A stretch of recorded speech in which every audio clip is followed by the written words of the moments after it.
നമസ്കാരം. ലോക്സഭാ തെരഞ്ഞെടുപ്പ് അടുത്തോടെ സംസ്ഥാനത്തെ പ്രധാനപ്പെട്ട മുന്നണികൾ അവരുടെ സീറ്റ് വിഭജന ചർച്ചയിലേക്ക് കടന്നുണ്ട്. UDF-നകത്തും സീറ്റ് വിഭജന ചർച്ച വളരെ സജീവമാണ്. ഇത്തവണ മുസ്ലിം ലീഗ് മൂന്നാമതൊരു സീറ്റ് കൂടി വേണം എന്ന് ആവശ്യപ്പെടുന്നു UDF നേതൃത്വത്തോട്, കോൺഗ്രസിനോട്. ഒരു തവണ അവരൊരുമിച്ചിരുന്നു അത് സംസാരിക്കാൻ, പക്ഷേ തീരുമാനമായില്ല. ഇന്നിപ്പോൾ PMA സലാം മുസ്ലിം ലീഗിൻ്റെ സംസ്ഥാന സെക്രട്ടറിയുടെ ഒരു പ്രതികരണം വരുന്നുണ്ട്. ഞങ്ങളെ സംബന്ധിച്ച് ഞങ്ങൾ 3 സീറ്റ് ഞങ്ങൾക്ക് അർഹതയുണ്ട്. അപ്പോൾ വിട്ടുവീഴ്ച എന്നത് ഞങ്ങൾ മാത്രം ചെയ്യുന്ന ഒന്നായിരിക്കില്ല, എല്ലാവരും വിട്ടുവീഴ്ച ചെയ്യണം എന്ന് അദ്ദേഹം ഒരു കാര്യം പറയുന്നു. മൂന്നാമതൊരു സീറ്റ് കിട്ടിയാൽ വനിതകളെ ഞങ്ങൾ പരിഗണിക്കുന്നുണ്ട്, അവരെ പരിഗണിക്കുന്നത് ആവശ്യമാണല്ലോ എന്ന് പറയാണ്. അപ്പോൾ എന്തായാലും ആ വിഷയത്തിന്മേൽ ലീഗ് ആവശ്യം ഇപ്പോഴും പിൻവലിച്ചിട്ടില്ല. അത് മുൻനിർത്തിക്കൊണ്ട് അവർ സംസാരം തുടരുന്നു എന്നത് എവിടെ വരെ എത്തുമെന്നാണ് നമ്മൾ ഉറ്റുനോക്കുന്ന ഒരു സംഗതി. സാധാരണ നിലയ്ക്ക് ലീഗ് അതിൽ നിന്ന് കോൺഗ്രസിൻ്റെ പ്രശ്നം മനസ്സിലാക്കി വിഡ്രോയിലാണ്. പക്ഷേ ഇത്തവണ എന്തുമാത്രം അത് മുന്നോട്ട് പോകും, അത് മൂന്നാം സീറ്റിൽ എത്തുമോ എന്നൊക്കെയാണ് കൗതുകത്തോടെ ഉറ്റുനോക്കുന്ന സംഗതി. അത് അവസാനം തോന്നുന്നുണ്ടോ? ഇതിപ്പോൾ ചർച്ച നടക്കുന്നൊരു കാര്യമായിട്ട് വിട്ടുവീഴ്ചയൊന്നും നിങ്ങളും ചെയ്യണമെന്നൊക്കെ പറയുന്നൊക്കെ ഉണ്ട്. അത് എവിടെ എത്തും എന്നാണ് തോന്നുന്നത്? അതെവിടെ എത്തുമെന്ന് എനിക്ക് തോന്നുന്നില്ല. അതെന്ന് വെച്ചാൽ ഞാൻ കുറച്ച് ദിവസം മുമ്പ് ലീഗിൻ്റെ ഒരു പ്രധാനപ്പെട്ട നേതാവായിട്ട് വ്യക്തിപരമായി സംസാരിച്ചിരുന്നു. അദ്ദേഹം ദേശീയ നേതാവാണ്. അദ്ദേഹം പറഞ്ഞു ഞങ്ങളത് അങ്ങനെ സീരിയസ് ആയിട്ട് എടുക്കുന്നില്ല. പിന്നെ അദ്ദേഹം പറഞ്ഞൊരു കാര്യം വെച്ചാൽ ഭയങ്കര പൈസ ഇഷ്ടമാണ്, ഭയങ്കര ചിലവാണ്. ഇപ്പോൾ ലീഗിനെ പോലത്തെ ഒരു പാർട്ടിക്ക് ഒരു ഇലക്ഷൻ മത്സരിക്കാനുള്ള ചിലവ് എന്ന് പറഞ്ഞാൽ അത്ര വലിയൊരു സംഗതിയൊന്നുമില്ല. പക്ഷെ അദ്ദേഹമായിട്ടുള്ള സംസാരത്തിൽ ഞാൻ മനസ്സിലാക്കുന്നത് ലീഗ് അത് സീരിയസ് ആയിട്ട് എടുക്കുന്നില്ല എന്നാണ് എനിക്ക് തോന്നുന്നത്. പിന്നെ കുഞ്ഞാലിക്കുട്ടി 2 ദിവസം മുമ്പ് പറഞ്ഞൊരു കാര്യം ശ്രദ്ധിച്ചിരുന്നു. 3 സീറ്റ് വേണോ, ഇത്തവണ സീരിയസ് ആയിട്ടാണ്. അപ്പോൾ എന്ന് പറഞ്ഞാൽ അതിൻ്റെ അർത്ഥം എന്താ? ഇത്രയും കാലം മുമ്പൊക്കെ തമാശയായിരുന്നു, അത് അണികളെ പറ്റിക്കാൻ വേണ്ടിയുള്ളൊരു പരിപാടിയായിരുന്നു. അപ്പോൾ ഇത്തവണ സീരിയസ് ആയിരുന്നു എന്ന് അദ്ദേഹം അങ്ങനെ പറയണമെങ്കിൽ എനിക്ക് തോന്നുന്നില്ല. അടുത്ത കൊല്ലം പറഞ്ഞാൽ മതിയല്ലോ, കഴിഞ്ഞ തവണത്തെ മാതിരിയല്ല എന്ന് പറഞ്ഞാൽ മതിയല്ലോ. ലീഗ് അത് നിശ്ചയമായും ലീഗിന് അങ്ങനെ ഒരു സീറ്റിന് അർഹതയുണ്ട് എന്നുള്ളത് കേരളത്തിൻ്റെ രാഷ്ട്രീയം അറിയാവുന്ന എല്ലാവർക്കും അറിയാവുന്ന കാര്യമാണ്. പക്ഷേ ലീഗിൻ്റെ ഒരു പ്രശ്നം എന്താണെന്ന് വെച്ചിട്ടുണ്ടെങ്കിൽ ലീഗ് പ്രതിച്ഛായയുടെ തടവുകാർ ആയി. അതാണ് ആ പാർട്ടിയുടെ ഏറ്റവും പ്രധാനപ്പെട്ട ഒരു ഭാരമെന്നോ വിശേഷണമെന്നോ അറിയാവുന്നൊരു കാര്യം. ഇപ്പോൾ കഴിഞ്ഞ ദിവസം ഈ സാദിഖ് അലി തങ്ങളുടെ രാമക്ഷേത്ര പ്രസ്താവന അത് വലിയ വിവാദമാകുന്നു. എന്തുകൊണ്ടാണ് അദ്ദേഹത്തിന് അങ്ങനെ പ്രസ്താവന നടത്തേണ്ടി വരുന്നത്? ഈ പ്രതിച്ഛായ സംരക്ഷിച്ചു നിർത്താൻ വേണ്ടിയിട്ടാണ്. എല്ലാവരും പ്രശംസിക്കുന്നൊരു പാർട്ടിയാണല്ലോ ലീഗ്. അങ്ങനെ ഒരു പാർട്ടി ഉണ്ടാവും? CPM അതിനെക്കുറിച്ച് പോസിറ്റീവായിട്ടാണ് പറയുന്നത്. MV ഗോവിന്ദൻ മാഷ് എന്തോരം കാര്യങ്ങളാണ് ലീഗിനെ പുകഴ്ത്തിക്കൊണ്ട് പറഞ്ഞത്. പിണറായി വിജയൻ സഭയ്ക്കകത്തും പുറത്തും ലീഗിനെ പുകഴ്ത്തിക്കൊണ്ട് നിരന്തരം സംസാരിക്കുന്നു. ഇപ്പോൾ ഈ 3-ാം സീറ്റിൻ്റെ കാര്യവുമായി ബന്ധപ്പെട്ട് VD സതീശൻ, സുധാകരൻ, മുരളീധരൻ ഇവരൊക്കെ എന്താ പറയുന്നത്? ലീഗിന് അതിന് അർഹതയുണ്ട്, ലീഗിന് നിശ്ചയമായും അതിന് അർഹതയുണ്ട്, അല്ലാതെ ഞങ്ങൾക്ക് പ്രയാസമാണ് ഇതൊന്നുമല്ല പറയുന്നത്. ലീഗിന് നിശ്ചയമായും അതിന് അർഹതയുണ്ടെന്നാണ് പറയുന്നത്. BJP-ക്കാരും ലീഗിനെ പ്രശംസിക്കുന്നു. അപ്പോൾ എല്ലാവരും ഒരു പാർട്ടിയെ പ്രശംസിക്കണമെങ്കിൽ എന്തോ ഒരു പ്രശ്നം ഉണ്ടല്ലോ അതിനകത്ത്. കാരണം പൊളിറ്റിക്സിലുള്ള പാർട്ടിയാണ്. പൊളിറ്റിക്സ് എന്ന് പറഞ്ഞിട്ടുണ്ടെങ്കിൽ നമുക്കറിയാം കണക്കുകളുടെയും അക്കങ്ങളുടെയും ഈ സമരത്തിൻ്റെയും പോരാട്ടത്തിൻ്റെയും ഒരു ഏരിയയാണ്. അങ്ങനെ ഒരു ഫീൽഡിൽ നിൽക്കുന്ന ഒരു പാർട്ടിയെ എല്ലാ പാർട്ടികളും ഒരേമാതിരി പ്രശംസിക്കണമെങ്കിൽ അതിൻ്റെ എന്തെന്ന് വെച്ചിട്ടുണ്ടെങ്കിൽ ആ പ്രശംസയിൽ ആ പ്രശംസയാണ് ഞങ്ങളുടെ മൂലധനം എന്ന് വിചാരിച്ച് അതിലൂടെ ഉണ്ടാകുന്ന പ്രതിച്ഛായയാണ് ഞങ്ങളുടെ സ്വത്ത്, ഞങ്ങളുടെ ശക്തി എന്ന് വിചാരിച്ച് പോകുന്നൊരു പാർട്ടിയാണ് ലീഗ്. അപ്പോൾ ഞങ്ങൾക്ക് 3 സീറ്റ് വേണം എന്ന് ശക്തമായൊരു നിലപാടെടുക്കുന്നു, ശക്തമായത് പറയുന്നു, ആ 3 സീറ്റ് മേടിച്ചെടുക്കുന്നു. അപ്പോൾ ആ പ്രതിച്ഛായക്ക് ലീഗ് വളരെ സഹകരണാത്മകമായിട്ടുള്ള ഒരു പാർട്ടിയാണ്. ഇങ്ങനെയൊക്കെയുള്ളൊരു പ്രതിച്ഛായക്ക് കോട്ടം തട്ടുമോ എന്ന് ലീഗ് ഭയക്കുന്നുണ്ടാകാം. പക്ഷേ എന്താ സംഭവിക്കുന്നത് വെച്ചിട്ടുണ്ടെങ്കിൽ മുമ്പൊക്കെ ഇങ്ങനെയൊക്കെ പറഞ്ഞു പോയാൽ മതിയായിരുന്നു. പക്ഷേ ഇന്ന് അങ്ങനെയല്ല. ഇന്ന് അണികളിൽ നിന്ന് തന്നെ വലിയ സമ്മർദ്ദമുണ്ട്. കോൺഗ്രസിനെ കുറിച്ചുള്ള കോൺഗ്രസ് ഒരു രാഷ്ട്രീയ പാർട്ടി എന്നുള്ള നിലയിൽ അതിൻ്റെ സംഘടനാ ശക്തി നമുക്കറിയാം, അത് 80-കളിലോ 70-കളിലോ ഉള്ളതുപോലെയല്ല. ലീഗിൻ്റെ ലോക്സഭയിലെ 2 സീറ്റ് എന്ന് പറയുന്നത് മനസ്സിലാക്കണം. ആദ്യമായിട്ട് 2 സീറ്റ് അവർ നേടുന്നത് 62-ലാണ്. 62-ൽ CH മുഹമ്മദ് കോയ കോഴിക്കോട് നിന്നും കായിദ മില്ലത്ത് മുഹമ്മദ് ഇസ്മായിൽ സാഹിബ് മഞ്ചേരിയിൽ നിന്നും മത്സരിച്ച് വിജയിക്കുന്നു. ലീഗ് ഒറ്റയ്ക്ക് മത്സരിച്ച് നേടിയതാണ്. ലീഗ് ഒറ്റയ്ക്ക് മത്സരിച്ച് നേടിയ ആ 2 സീറ്റ് തന്നെയാണ് ഇന്ന് UDF-ൽ എത്തിയപ്പോൾ അവർക്ക് ലഭിക്കുന്നത്. പിന്നെ 3-ാമത്തെ സീറ്റ് തമിഴ്നാട്ടിൽ നിന്നുള്ളതാണ്. അപ്പോൾ കേരളത്തിൽ ലീഗിൻ്റെ 2 ലോക്സഭാ സീറ്റ് എന്ന് പറയുന്നത് അത് ലീഗ് ഒറ്റക്ക് മത്സരിച്ച് നേടിയതാണ്.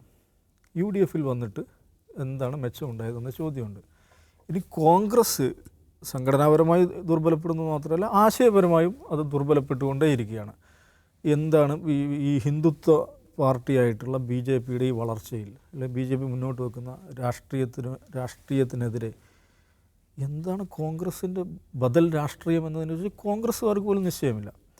ഇനി വേറൊരു കാര്യം കൂടി വളരെ കൗതുകകരമായൊരു കണക്ക് ഞാൻ പറയാം. പൊതുവേ നമ്മളുടെ രാഷ്ട്രീയ വിശകലനങ്ങളിലൊക്കെ വരുന്നൊരു സംഗതിയാണ്, ഈ മുസ്ലിങ്ങളുടെ first preference, first choice Congress ആണെന്നുള്ളതാണല്ലോ പൊതുവേ ആളുകൾ അങ്ങനെയുള്ള കേരളത്തിലെങ്കിൽ അങ്ങനെയാണ് വിശകലനം ചെയ്യുന്നത്. പക്ഷേ അതൊരു കാര്യം ശ്രദ്ധിക്കുക, പാലക്കാട് മുതൽ കാസർഗോഡ് വരെ നമ്മൾ എടുത്തു കഴിഞ്ഞാൽ 60 നിയമസഭാ സീറ്റുകളുണ്ട്. ഈ 60 നിയമസഭാ സീറ്റുകളിൽ 35 UDFിൻ്റെ ഭാഗത്ത് നിന്ന് 35 സീറ്റുകളിൽ കോൺഗ്രസ്സാണ് മത്സരിക്കുന്നത്. ഇതിൽ കോൺഗ്രസ്സിന് എത്ര അംഗങ്ങളാണുള്ളതെന്ന് അറിയോ? 6 അംഗങ്ങളാണുള്ളത്. ഈ ജിയോഗ്രഫി എന്ന് പറയുന്നത് ഏതാണ്ട് എല്ലാ മണ്ഡലങ്ങളിലും 40% ആവറേജാണ് ഞാൻ പറയുന്നത്, ആവറേജ് 40% മുസ്ലിം വോട്ടർമാരുള്ള മണ്ഡലങ്ങളാണ്. അപ്പോൾ ആവറേജ് 40% മുസ്ലിം വോട്ടർമാരുള്ള 60 മണ്ഡലങ്ങളിൽ 35 മണ്ഡലങ്ങളിൽ കോൺഗ്രസ് മത്സരിച്ചിട്ട് 6 സീറ്റിലാണ് അവർ വിജയിക്കുന്നത്. എന്ന് പറഞ്ഞാൽ അതിൻ്റെ അർത്ഥം എന്താണ്? മുസ്ലിങ്ങളുടെ ഫസ്റ്റ് പ്രിഫറൻസ് കോൺഗ്രസ് ആണ് എന്നുള്ളത് അത് മിഥ്യയാണ്. അത് വെറുതെ നിരന്തരം പറഞ്ഞ് ആയിക്കഴിഞ്ഞത്. നേരത്തെ അങ്ങനെ ആയിരുന്നു, 80കളിലൊക്കെ അങ്ങനെ ആയിരുന്നു എന്ന് നമുക്ക് വിചാരിക്കാം. അതങ്ങനെ അല്ലാതായി കഴിഞ്ഞിട്ടുണ്ട്. എന്തുകൊണ്ടത് അങ്ങനെ അല്ലാതായി എന്ന് ചോദിച്ചാൽ കോൺഗ്രസിൻ്റെ സമീപനമാണ്. ഒരു കാര്യം നോക്കുക, ഇപ്പോൾ കോൺഗ്രസ്സിന് കേരളത്തിൽ നിന്ന് 15 MP-മാരുണ്ട്. ഈ 15 MP-മാരിൽ നിന്ന് 25% വരുന്ന മുസ്ലിം സമുദായത്തിൽ നിന്ന് എത്ര MP-മാരുണ്ട്? 0 ആണ്. ഒരു MP ഇല്ല. 10% വരുന്ന നായർ സമുദായത്തിൽ നിന്ന് 5 MP-മാരുണ്ട്. ക്രിസ്ത്യൻ സമുദായത്തിൽ നിന്ന് 4 MP-മാരുണ്ട്.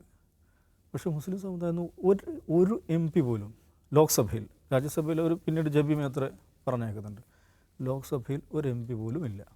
ലീഗിൻ്റെ അക്കൗണ്ടിൽ കൂട്ടിയിരിക്കുക. അത് ലീഗിൻ്റെ അക്കൗണ്ടിൽ കൂട്ടുകയാണ്. പക്ഷേ അപ്പുറത്ത് കേരള കോൺഗ്രസിൻ്റെ അക്കൗണ്ടിൽ കൂട്ടുന്നില്ല. കേരള കോൺഗ്രസിന് ഒരു സീറ്റ് കൊടുത്തതിന് ശേഷമാണ് 4 പേരും വേറെ മത്സരിക്കുന്നത്. അപ്പോൾ ഇത് ഞാൻ പറയുന്നത് മുസ്ലിം ലീഗിൻ്റെ 3 സീറ്റ് എന്നുള്ള മാത്രമല്ല, UDFിൻ്റെ തന്നെ ഒരു രാഷ്ട്രീയം എന്തുകൊണ്ടാണത് അതിൻ്റെ പാർലമെൻ്ററി പെർഫോമൻസ് ദുർബലപ്പെട്ടു പോകുന്നത് എന്നതിനെക്കുറിച്ച് കൂടെ അവർ ആലോചിക്കേണ്ടതാണ്. പ്രത്യേകിച്ച് UDFിൻ്റെ ഏറ്റവും പ്രധാനപ്പെട്ട ഒരു സംഗതിയായിട്ട് USP ആയിട്ട് പറയുക, ഭയങ്കരമായി കമ്മ്യൂണൽ ബാലൻസ് ഇക്വേഷൻ അത് ഗംഭീരമായിട്ട് മാനേജ് ചെയ്യുന്നുള്ളതാണ്. ഇപ്പോൾ കരുണാകരനെ കുറിച്ചൊക്കെ ആളുകൾ പറയുന്ന സംഗതി അതാണ്. കരുണാകരൻ അതിൻ്റെ ഒരു മാസ്റ്ററായെന്നാണ് പറയുക. ഈ പറയുന്ന കമ്മ്യൂണൽ ബാലൻസ് കീപ്പ് ചെയ്തുകൊണ്ട്, പ്രത്യേകിച്ച് നായർ, ക്രിസ്ത്യൻ, മുസ്ലിം ഇങ്ങനെയൊക്കെയുള്ളൊരു ഇക്വേഷൻ ഉണ്ട് അദ്ദേഹത്തിന്. ഓഫ് കോഴ്സ് കരുണാകരൻ അതിലൊരു മാസ്റ്റർ തന്നെയായിരുന്നു. അങ്ങനെ തന്നെയാണ് അദ്ദേഹം രാഷ്ട്രീയത്തെ മുന്നോട്ട് കൊണ്ടുപോയത്. പക്ഷേ കോൺഗ്രസ് സംഘടനാപരമായി ദുർബലമാകുമ്പോഴും ഈ കമ്മ്യൂണൽ ഇക്വേഷൻസ് കൊണ്ടായിരുന്നു അവർ പിടിച്ചു നിൽക്കുകയും വിജയിക്കുകയൊക്കെ ചെയ്തുകൊണ്ടിരുന്നത്. ആ ഏരിയയിലും കോൺഗ്രസ് UDF ദുർബലമായിക്കൊണ്ടിരിക്കുകയാണ്. അങ്ങനെ കൂടെ ഒരു പശ്ചാത്തലമുണ്ട്. ആ പശ്ചാത്തലത്തിലാണ് ഈ ലീഗിൻ്റെ 3ാം സീറ്റ് എന്ന് പറയുന്ന ആശയം, ആ ഒരു വിഷയം, അത് UDF ഗൗരവത്തിലെടുക്കേണ്ട കാര്യമാണ് ഞാൻ പറയാം. വെച്ചാൽ അതൊരു മുസ്ലിം ലീഗിൻ്റെ ഒരാവശ്യമായിട്ടല്ല യഥാർത്ഥത്തിൽ കാണേണ്ടത്. UDF എന്ന് പറയുന്ന ഒരു ആശയത്തിൻ്റെയും സംവിധാനത്തിൻ്റെയും ഭാവിയുമായി ബന്ധപ്പെട്ടൊരു സംഗതിയായിട്ടാണ് ഞാൻ മനസ്സിലാക്കുന്നത്. ആ ഗൗരവത്തിൽ മുസ്ലിം ലീഗ് അതിനെ മനസ്സിലാക്കിയിട്ടുണ്ടെന്ന് എനിക്കറിയില്ല. യെസ്, മുസ്ലിം കമ്മ്യൂണിറ്റി, മുസ്ലിം കോൺസ്റ്റിറ്റ്യുവൻസിയോടുള്ള ഒരു പരിഗണന എന്നത് ഈ വിഷയം ചർച്ച ചെയ്യുമ്പോൾ അവരുടെ മനസ്സിലുണ്ടാവണമെന്നൊരു പോയിന്റ് ദിവസമായി പറഞ്ഞു. പക്ഷേ ഒരു പുതിയ ഇന്ത്യൻ സാഹചര്യത്തിൽ മുസ്ലിം കോൺസ്റ്റിറ്റ്യുവൻസിയെ പരിധി കവിഞ്ഞ് പരിഗണിച്ചാലുണ്ടാകുന്ന പ്രശ്നവും അവർ ആലോചിക്കുന്നുണ്ടാവും. അത് ഇന്ത്യൻ സാഹചര്യത്തിലല്ല, കേരള സാഹചര്യത്തിലാണ് പ്രശ്നം. കേരള സാഹചര്യത്തിൽ പ്രശ്നം വെച്ചാൽ കോൺഗ്രസും മുസ്ലിം ലീഗും എന്ന് പറഞ്ഞ 2 ഐഡിയോളജിക്കൽ ഡൊമൈനിൽ നിൽക്കുന്ന ആളുകൾ പരസ്പരം ശത്രുത ഉണ്ടായിരുന്ന 2 പാർട്ടികളാണ്. അവർ കേരളത്തിൽ എന്ത് ചെയ്യുന്നു? കേരളത്തിൽ മാത്രമാണ് ലീഗിൻ്റെ ഒരു അവശിഷ്ടം കേരളത്തിലാണ് കൂടുതൽ ശക്തമായിരുന്നത്. അവിടെ ഇവർ ഒരുമിക്കാൻ തീരുമാനിക്കുന്നു. ഒരുമിക്കുന്നത് തന്നെ നിരവധി പരസ്പരമുള്ള പോരാട്ടങ്ങൾക്ക് ശേഷം, ഒറ്റയ്ക്ക് മത്സരിക്കുന്നതിന് ശേഷമാണ് ഈ UDF എന്ന് പറഞ്ഞ മുന്നണി ഉണ്ടാകുന്നത്. UDF എന്ന മുന്നണിയുടെ അടിത്തറ എന്ന് പറയുന്നത് കോൺഗ്രസും ലീഗും തന്നെയാണ്. വേറെ പാർട്ടികളൊക്കെ പിന്നീട് വരുന്നതാണ്. അപ്പോൾ ഈ 2 ഒരിക്കലും, അതായത് ചത്ത കുതിര എന്നൊക്കെ നെഹ്റു വിശേഷിപ്പിച്ച ലീഗ് ഒരു തരത്തിലും യോജിച്ചു പോകാത്ത 2 പാർട്ടികളാണ് മുസ്ലിം ലീഗും. പക്ഷേ കേരളത്തിൽ വളരെ സൗഹാർദ്ദത്തോടെ ഒരു മുന്നണിയിൽ അവർ മുന്നോട്ട് പോവുകയാണ്. ഈ പ്രശ്നം അഖിലേന്ത്യാ തലത്തിൽ ഇപ്പോൾ ലീഗിന് ഇവിടെ പ്രത്യേക പരിഗണന കൊടുത്തോ അവിടെ അത് BJP ഇവർക്കെതിരെ പ്രചരിപ്പിക്കുക, അതല്ല പ്രശ്നം. അതല്ലെങ്കിൽ തന്നെ അവർ പ്രചരിപ്പിക്കും. ലീഗ് എന്ന പാർട്ടീൻ്റെ അത് പാകിസ്ഥാൻ കൂടിയാണെന്ന് പ്രചരിപ്പിക്കും, പല രീതിയിൽ പ്രചരിപ്പിക്കും. ഇവിടുത്തെ പ്രശ്നം എന്ന് വെച്ചാൽ ഇവിടുത്തെ സാമുദായിക സന്തുലനം വൃത്തിയായിട്ട് കൊണ്ടുപോകാൻ ഇപ്പോഴത്തെ ആഫ്റ്റർ കരുണാകരന് ശേഷമുള്ള കോൺഗ്രസ് നേതാക്കൾക്ക് കഴിയാത്തതാണ് പ്രശ്നം. അതുകൊണ്ടാണ് 5-ാം മന്ത്രി വിവാദമൊക്കെ ഉണ്ടാകുന്നത്. അതുകൊണ്ട് തന്നെയാണ്. കാരണം ഈ കേരള രാഷ്ട്രീയം നിഷാദിനെ അറിയാലോ, എല്ലാ കാലത്തും ഈ പരസ്പരമുള്ള സാമുദായിക പക, സാമുദായികമായ വൈരം ഉൾക്കൊണ്ട ഒരു രാഷ്ട്രീയമാണ് കേരളത്തിലെ UDF രാഷ്ട്രീയം. എല്ലാ രാഷ്ട്രീയത്തിലുമുണ്ട്, UDF രാഷ്ട്രീയത്തിൽ പ്രത്യേകമായിട്ടും ഈ വൈരമുണ്ട്. ഇപ്പോൾ നമ്മൾ മുസ്ലിം ലീഗിന് കൊടുക്കേണ്ട സീറ്റുകൾ കോൺഗ്രസ്സിലുണ്ടാകേണ്ട മുസ്ലിം പ്രാതിനിധ്യത്തെ മുസ്ലിം ലീഗിനെ കൂടെ നിർത്തിക്കൊണ്ട് പരിഹരിക്കുകയാണെന്ന് പറഞ്ഞല്ലോ. ഇതേ പ്രശ്നം ഈഴവ കമ്മ്യൂണിറ്റിക്കുമുണ്ട്. എത്ര ഈഴവ MP-മാരുണ്ട് UDF? 2 പേര്. 2 പേര്. അത് മതിയോ? കോൺഗ്രസിനകത്ത് തന്നെ പ്രശ്നമുണ്ട്, കോൺഗ്രസിൻ്റെ സംഘടനാ സംവിധാനത്തിനകത്ത് തന്നെ പ്രശ്നമുണ്ട്. കോൺഗ്രസ്സിൽ എത്ര ഈഴവ MLA-മാരുണ്ട്, എത്ര ഈഴവരായ DCC പ്രസിഡന്റുമാരെ തന്നെ അവസാന പുനഃസംഘടനയിലാണ് കുറച്ച് പേരെങ്കിലും കൊണ്ടുവരുന്നത്. അപ്പോൾ ഈ പ്രാതിനിധ്യമില്ലായ്മ കോൺഗ്രസിൻ്റെ ഏറ്റവും വലിയ ദൗർബല്യമാണ്. കാരണം ഏറ്റവും വലിയ സമുദായങ്ങളിൽ നിന്ന് തീരെ നേതാക്കളോ പ്രവർത്തകരോ ജനപ്രതിനിധികളോ ഇല്ലാത്തതാണ് കോൺഗ്രസിൻ്റെ ഏറ്റവും വലിയ പ്രശ്നം. ഏറ്റവും വലിയ സമുദായങ്ങളെന്ന് പറഞ്ഞാൽ ഈഴവ കമ്മ്യൂണിറ്റിയും ഒന്ന് മുസ്ലിം കമ്മ്യൂണിറ്റിയാണ്. ഇവർക്കിടയിലുള്ള സ്വാധീനം ഇവർക്ക് നഷ്ടപ്പെട്ടതാണ്, കോൺഗ്രസിന് നഷ്ടപ്പെട്ടതാണ് കോൺഗ്രസിൻ്റെ തിരിച്ചടിക്കുള്ള കാരണം. അപ്പോൾ ഇത് മനോഹരമായിട്ട് കൊണ്ടുപോകാൻ കരുണാകരന് സാധിച്ചിരുന്നു. കരുണാകരൻ ആ കാര്യത്തിലൊരു ഒരു ചാമ്പ്യനായിരുന്നു. എല്ലാ കമ്മ്യൂണിറ്റികളെയും പരിഗണിക്കുക, അത് ജനസംഖ്യാനുപാതികമായി പരിഗണിക്കുക, അതിലൊരു ചാമ്പ്യൻ തന്നെയായിരുന്നു. അതിനുശേഷം അത് നടന്നിട്ടില്ല. അത് തന്നെയാണ് ഇവരുടെ ഈ ജനപിന്തുണ കുറയാനുള്ള ഒരു പ്രധാനപ്പെട്ട കാരണം. ഇപ്പോൾ മലബാർ റീജിയണിൽ കോൺഗ്രസിന് നേരിടുന്ന തിരിച്ചടി അതെന്തുകൊണ്ടാണെന്ന് ചോദിച്ചാൽ, ഏത് കമ്മ്യൂണിറ്റിയിൽ നിന്നാണ് അവർക്ക് വോട്ട് പോയെന്ന് വെച്ചാൽ എല്ലാ കമ്മ്യൂണിറ്റിയിൽ നിന്നും അവർക്ക് വോട്ട് പോയി എന്നുള്ളതാണ്. കോൺഗ്രസിന് വോട്ട് നഷ്ടപ്പെടുന്നത്, കോൺഗ്രസിൻ്റെ വോട്ട് പോകുന്നത് എല്ലാ കമ്മ്യൂണിറ്റികളിലും അവരുടെ പിടിയഴിയുകയാണ്. ഏതെങ്കിലും ഒരു കമ്മ്യൂണിറ്റി അവരുടെ വോട്ട് ബാങ്ക് ആണെന്നോ അല്ലെങ്കിൽ ഏതെങ്കിലും കമ്മ്യൂണിറ്റി അവർക്ക് തീരെഴുതി കൊടുത്തിരിക്കുകയാണ്, വോട്ട് ബാങ്ക് എന്ന് പറയാൻ പറ്റുന്ന ഒരു കമ്മ്യൂണിറ്റിയും ഇല്ല എന്നുള്ളതാണ് പ്രശ്നം. ഇപ്പോൾ മലബാർ റീജിയണിൽ മുസ്ലിം എടുത്ത് കഴിഞ്ഞാൽ മലബാറിന് അപ്പുറത്തേക്കും മുസ്ലിങ്ങളുണ്ട്, അവരാർക്കാണ് വോട്ട് ചെയ്യുന്നുള്ളൊരു പ്രശ്നമാണല്ലോ.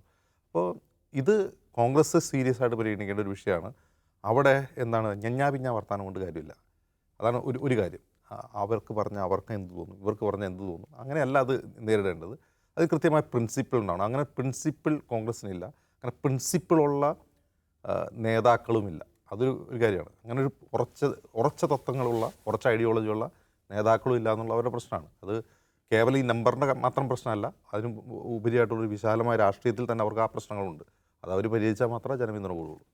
എന്തായാലും മുസ്ലിം ലീഗിൻ്റെ ആവശ്യം എങ്ങനെയാണ് UDF അവസാനം ഒരു തീരുമാനമാക്കി മാറ്റുന്നതെന്ന് കാത്തിരുന്ന് കാണണം.